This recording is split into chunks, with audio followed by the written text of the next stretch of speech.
Hi everyone, आ जाइए 10 जून 2026 के important current affair को डिस्कस करते हैं। So let's get started without any further delay. प्रश्न संख्या 1 से स्टार्ट करते हैं। सिप्री की रिपोर्ट 2026 के अनुसार सैन्य खर्च के मामले में भारत कौन से स्थान पे आ गया है? तो भारत 5वें स्थान पे आ गया।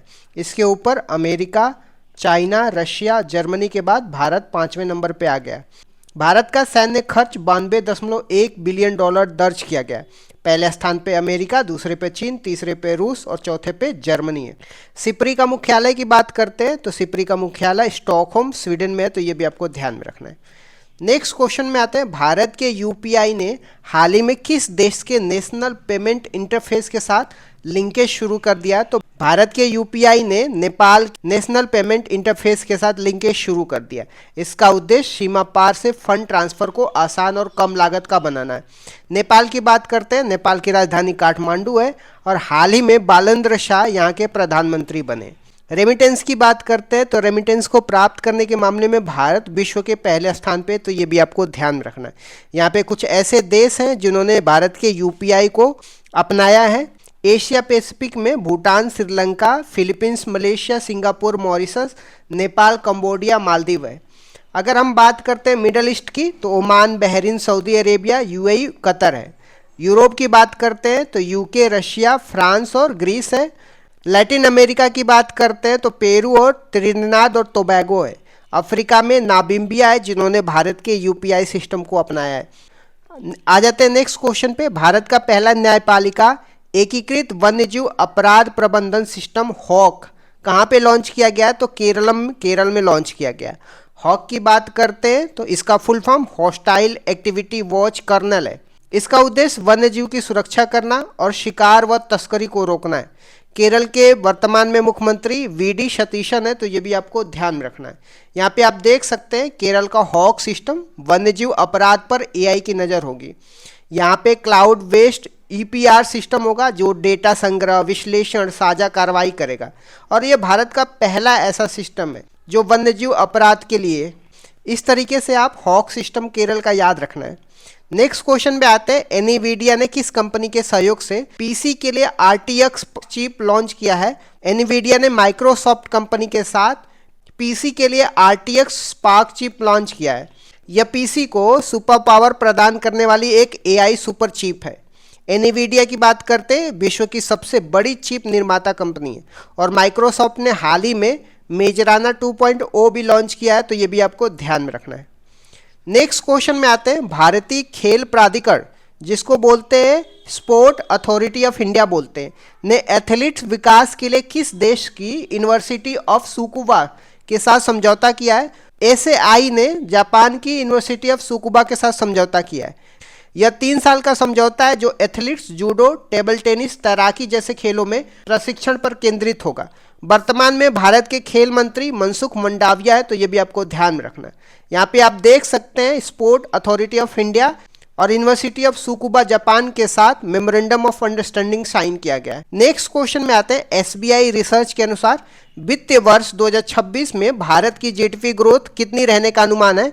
तो 7.7% वित्त वर्ष 2026 में भारत की जीडीपी ग्रोथ रहने का अनुमान है। एसबीआई की इस रिपोर्ट का नाम इकोब्रेप रिपोर्ट है, तो इसको भी आपको ध्यान में रखना है। जीडीपी की जब हम बात करते हैं तो ग्रॉस डोमेस्टिक प्रोडक्ट या सकल घरेलू उत्पाद बोलते हैं, जो एक वर्ष के अंदर देश की सीमा में जितना गुड्स और सर्विस के उत्पादन के मूल्य को जीडीपी बोलते हैं। एसबीआई की जब हम बात करते हैं तो इसकी स्थापना 1 जुलाई 1955 में हुई थी, तो ये भी आपको ध्यान में रखना है।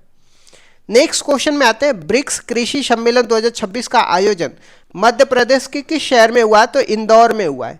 भारत ब्रिक्स 2026 की मेजबान देश है और इस सम्मेलन का उद्देश्य खाद्य सुरक्षा, कृषि क्षेत्र में नवाचार को बढ़ावा देना है।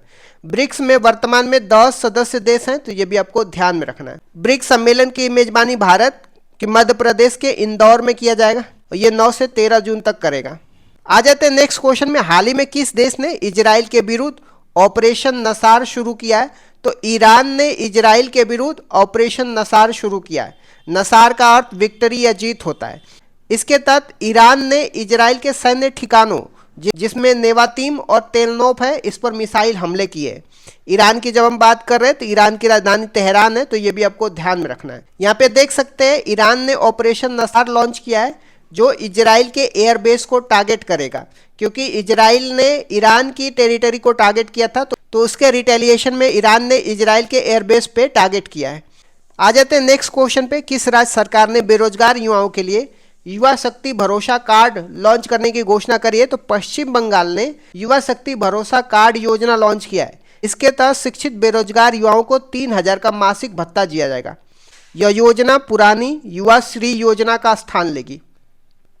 यहाँ पे आप देख सकते हैं युवा शक्ति भरोसा कार्ड स्कीम, जो 3,000 रुपये प्रति माह फाइनेंशियल असिस्टेंस किया जाएगा यूथ के लिए।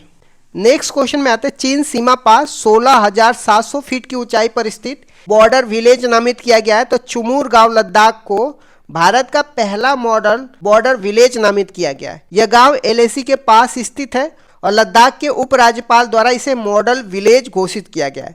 सीमावर्ती गांवों के विकास के लिए भारत सरकार ने वाइब्रेंट विलेज प्रोग्राम चला रही है, तो ये भी आपको ध्यान में रखना है। तो यहाँ पे आप देख सकते हैं 16,700 फीट की ऊंचाई पे चाइना बॉर्डर के पास लद्दाख में इंडिया का पहला मॉडल बॉर्डर विलेज स्टार्ट किया गया है। कहाँ पे? चुमूर में स्टार्ट किया गया है। नेक्स्ट क्वेश्चन में आते हैं। प्रधानमंत्री सुरक्षित मातृत्व अभियान हाल ही में कितने वर्ष पूरे किए हैं? तो हाल ही में 10 वर्ष पूरे किए हैं। यह योजना 9 जून 2016 को स्टार्ट हुई थी, जिसका उद्देश्य प्रेग्नेंट महिलाओं को प्रसव पूर्व स्वास्थ्य सुविधाएं देना होता है। हर महीने के 9 तारीख को comprehensive quality of antenatal care free of cost दिया जाएगा। आ जाते हैं कुछ इंपॉर्टेंट वन लाइनर की बात करते हैं। तो सक्षम अभियान की जब हम बात करते हैं तो महाराष्ट्र सरकार द्वारा शुरू की गई भारत की पहली एआई संचालित कौशल जनगणना है। अर्णब घोष की बात करते हैं। भारत के 95 शतरंज ग्रैंड मास्टर बने हैं और ये पश्चिम बंगाल से। अंतर्राष्ट्रीय योग दिवस 2026 की थीम की बात करते हैं तो स्वस्थ बुढ़ापे के लिए योग, योगा फॉर हेल्दी एजिंग, इसका मुख्य कार्यक्रम कोलकाता में होगा, तो ये भी आपको ध्यान में रखना है। नॉर्वे चेस की बात करते हैं तो आर प्रज्ञानंद यह खिताब जीतने वाले पहले भारतीय बन गए। इस तरीके से मैंने कुछ इंपॉर्टेंट करंट अफेयर को डिस्कस कर दिया। Thank you so much guys, keep loving, keep supporting, bye bye.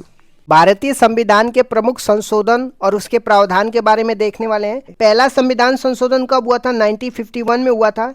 संविधान में 9वीं अनुसूची जोड़ी गई थी, जिसका संबंध भूमि सुधार से है। अनुच्छेद 15 क्लॉज 4 भी जोड़ा गया, जो सामाजिक और शैक्षिक रूप से पिछड़े वर्गों के लिए आरक्षण का प्रावधान करता है। 7वां संविधान संशोधन 1956 में राज्य पुनर्गठन से संबंधित है। यह प्रावधान किया गया कि 2 या 2 से अधिक राज्यों के लिए एक राज्यपाल हो सकता है। इस समय भारत में 14 राज्य और 6 केंद्र शासित प्रदेश थे। फजल अली कमीशन का गठन 1953 में इसी उद्देश्य से हुआ था। 15वां संविधान संशोधन 1963 में हुआ था। हाई कोर्ट के न्यायाधीशों की सेवानिवृत्ति की आयु 60 से बढ़ाकर के 62 कर दिया गया था। 21वां संविधान संशोधन 1967 में हुआ था। इस संविधान संशोधन से संविधान की 8वीं अनुसूची में 15वीं भाषा के रूप में सिंधी भाषा को जोड़ा गया और मूल संविधान में 14 भाषाएं थी, अब जाकर के 22 भाषाएं हैं। 24वां संविधान संशोधन 1971 में हुआ था। इंदिरा गांधी के कार्यकाल में संसद को संविधान संशोधन की असीमित शक्तियां प्रदान की गई थी। हालांकि इसके बाद केशवानंद भारती केस 1973 में सुप्रीम कोर्ट ने स्पष्ट किया कि संसद की यह शक्ति असीमित नहीं है, बल्कि सीमित है और इस संविधान के मूल ढांचा को नहीं बदल सकती है। 26वां संविधान संशोधन 1971 की बात करते हैं। राजाओं को दिए जाने वाला प्रीवी पर्स को समाप्त कर दिया गया, जो देशी रियासतों के एकीकरण के बदले में दी जाने वाली एक बड़ी राशि थी। 36वां संविधान संशोधन 1975 में सिक्किम को भारत का पूर्ण राज्य बनाया गया और ये भारत का 22वां राज्य सिक्किम बन के आया था। 42वां संविधान संशोधन 1976 की बात करते हैं। इसे मिनी कॉन्स्टिट्यूशन या लघु संविधान कहा जाता है। 42वां संविधान में प्रस्तावना में संशोधन किया, जिसमें समाजवाद, पंथ निरपेक्ष, अखंडता शब्द जोड़े गए और प्रस्तावना में अब तक ये एकमात्र संशोधन है।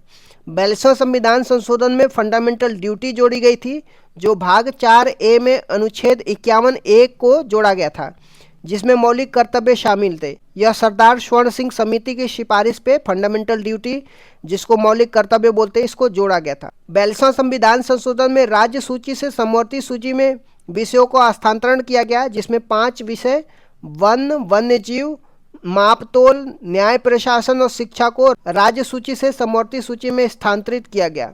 नए अनुच्छेद आर्टिकल 39A तो निःशुल्क कानूनी सहायता की बात करता है। आर्टिकल 48A जो पर्यावरण संरक्षण की बात किया जाता है, ये भी 42वां संविधान संशोधन में जोड़ा जाता है। 44वां संविधान संशोधन 1978 की बात करते हैं, ये मोरारजी देसाई के कार्यकाल में हुआ था। इसमें संपत्ति के अधिकार में बदलाव किए जाते हैं। संपत्ति के अधिकार को मौलिक अधिकार की सूची से हटा करके इसे कानूनी अधिकार, जिसको लीगल राइट बनाया गया, जो अब अनुच्छेद 300A में है। पहले इसमें आर्टिकल 30 पहले संपत्ति का अधिकार आर्टिकल 31, पहले संपत्ति का अधिकार अनुच्छेद 31 में था। राष्ट्रीय आपातकाल, नेशनल इमरजेंसी की बात करते हैं। इसमें राष्ट्रीय आपातकाल के लिए आंतरिक अशांति के स्थान पे सशस्त्र विद्रोह शब्द का प्रयोग किया गया। राष्ट्रीय आपातकाल लगने के लिए कैबिनेट की लिखित अनुमति को अनिवार्य किया गया। संविधान में कैबिनेट शब्द की पहली बार उल्लेख इसी संशोधन में हुआ था। आ जाते हैं 52वां संविधान संशोधन की बात करते हैं, जो 1985 में हुआ था। राजीव गांधी के कार्यकाल में दल बदल विरोधी कानून आया था, जिसको एंटी डिफेक्शन लॉ बोलते हैं। संविधान में 10वीं सूची जोड़ी गई, जिसका उद्देश्य दल बदल को रोकना था। आ जाते हैं 61वें संविधान संशोधन, जो 1989 में हुआ था। यह राजीव गांधी के कार्यकाल में मतदान की आयु 21 वर्ष से घटा करके 18 वर्ष कर दी गई थी। अब आ जाते हैं 73वां संविधान संशोधन 1992 में। पंचायती राज व्यवस्था या ग्रामीण स्थानीय स्वशासन से संबंधित है। संविधान के भाग 9 और 11वीं अनुसूची जोड़ी गई, जो पंचायती राज से संबंधित है। भाग 9 में अनुच्छेद 243 से लेकर के 243O शामिल किया गया। 24 अप्रैल 1993 से इसको लागू किया गया। 74वां संविधान संशोधन 1992 की बात करते हैं। ये शहरी स्थानीय स्वशासन की बात करता है, जिसमें नगर पालिका, नगर निकाय से संबंधित है। संविधान में भाग 9A और 12वीं अनुसूची जोड़ी गई। 12वीं अनुसूची में टोटल 18 विषय हैं। आ जाते हैं 86वें संविधान संशोधन 2002 की बात करते हैं। 6 से 14 वर्ष के बच्चों के लिए अनिवार्य और मुफ्त शिक्षा का प्रावधान किया गया। अनुच्छेद 21A जोड़ा गया, जिसके तहत शिक्षा का अधिकार एक मौलिक अधिकार बन गया। अनुच्छेद 51A क्लॉज के रूप में 11वां मौलिक कर्तव्य भी जोड़ा गया था। आ जाते हैं 89वां संविधान संशोधन 2003 की बात करते हैं। अनुच्छेद 338A को जोड़ा गया, जिसमें राष्ट्रीय अनुसूचित जनजाति आयोग, जिसको national commission for scheduled tribe का उल्लेख है। अनुच्छेद 338 में राष्ट्रीय अनुसूचित जाति का उल्लेख किया गया है। 91वां संविधान संशोधन 2003 की बात करते हैं। मंत्रिपरिषद के आकार को सीमित किया गया। इसके अनुसार कुल लोकसभा सदस्यों के 15% से अधिक मंत्री नहीं हो सकते। आ जाते हैं 92वां संविधान संशोधन 2003 की बात करते हैं। 8वीं अनुसूची में 4 भाषाएं जोड़ी जाती है, जो बोडो, डोंगरी, संथाली और मैथिली होती है। 97वां संविधान संशोधन 2011 में सहकारी समिति से संबंधित है। संविधान के भाग 9B अनुच्छेद 43B और अनुच्छेद 19 क्लॉज 1 क्लॉज C में सहकारी समिति शब्द जोड़ा गया। 99वां संविधान संशोधन 2014 की बात करते हैं। यह एक ऐसा संविधान संशोधन था जिसमें सुप्रीम कोर्ट ने असंवैधानिक करार दिया था। यह राष्ट्रीय न्यायिक नियुक्ति, जिसको नेशनल जुडिशरी अपॉइंटमेंट कमीशन के निर्माण की बात करता है, जिसका उद्देश्य कॉलेजियम पद्धति को बदलना था। आ जाते हैं 100वां संविधान संशोधन 2015 की बात करते हैं। भारत और बांग्लादेश के बीच में 3 बीघा कॉरिडोर जमीन के आदान प्रदान से संबंधित है। 101वां संविधान संशोधन 2016 की बात करते हैं, जिसमें GST, जिसको गुड्स एंड सर्विस टैक्स बोलते हैं, इससे संबंधित है। यह 1 जुलाई 2017 को लागू हुआ। विजय केलकर समिति के सिफारिश पर यह आया था। संविधान में अनुच्छेद 246A GST का उल्लेख है और अनुच्छेद 279A जो GST काउंसिल का उल्लेख, जिसका प्रमुख भारत के वित्त मंत्री होता है, ये सब जोड़ा गया। 102वां संविधान संशोधन 2018 की बात करते हैं। इसमें आर्टिकल 338B जोड़ा गया, जिसमें राष्ट्रीय पिछड़ा वर्ग आयोग की बात करता है। इसमें यह निर्धारित किया गया कि कौन सी जाति पिछड़ा वर्ग में आएगी और यह अधिकार केंद्र सरकार का होगा। आ जाते हैं 103वां संविधान संशोधन 2019 की, जो आर्थिक रूप से कमजोर वर्ग, जिसको इकोनॉमिकली वीकर सेक्शन बोलते हैं, 10% आरक्षण की बात किया जाता है। संविधान में अनुच्छेद 15 क्लॉज 6 संस्थाओं में प्रवेश के लिए आरक्षण और अनुच्छेद 16 क्लॉज 6 सरकारी नौकरियों में आरक्षण की बात किया जाता है। आ जाते हैं 104वां संविधान संशोधन 2019 की, जिसमें लोकसभा और विधानसभा में एंग्लो इंडियन के लिए आरक्षित सीटों को समाप्त कर दिया गया। अनुसूचित जाति अनुसूचित जनजाति के लिए आरक्षण को 10 साल के लिए क्या कर दिया गया, बढ़ा दिया गया है। आ जाते हैं 105वां संविधान संशोधन 2021 की। यह 102वें संविधान संशोधन में संशोधन करता है। यह राज्य सरकारों को यह अधिकार देता है कि वो अपनी स्वयं की राज्य सूची में शामिल की जाने वाली पिछड़े वर्गों की जातियों की पहचान कर सके, जो शक्ति 102वें संविधान संशोधन में केंद्र के पास दी गई थी। राष्ट्रपति ने 18 अगस्त 2021 को इस पर हस्ताक्षर कर दिया था। आ जाते हैं 106वां संविधान संशोधन 2023 की। इसे नारी शक्ति वंदनम अधिनियम के नाम से भी जाना जाता है। यह 128वां विधेयक था। इसका उद्देश्य लोकसभा और विधानसभा में महिलाओं को 33% आरक्षण प्रदान करना है। इसे अर्जुन मेघवाल ने पेश किया था और राष्ट्रपति ने इसे 28 सितंबर 2023 को सहमति दे दी थी। यह अगला परिसीमन 2026 के बाद लागू होने वाले चुनाव में लागू होगा। आ जाते हैं 129वां संविधान संशोधन विधेयक की। ये संविधान संशोधन विधेयक है जो प्रस्तावित किया गया है। भारत का नवीनतम विधेयक है। जो यह वन नेशन वन इलेक्शन की बात किया जाता है, जो एक राष्ट्र एक चुनाव से संबंधित है। यह रामनाथ कोविंद कमेटी की सिफारिश पर पेश किया गया था।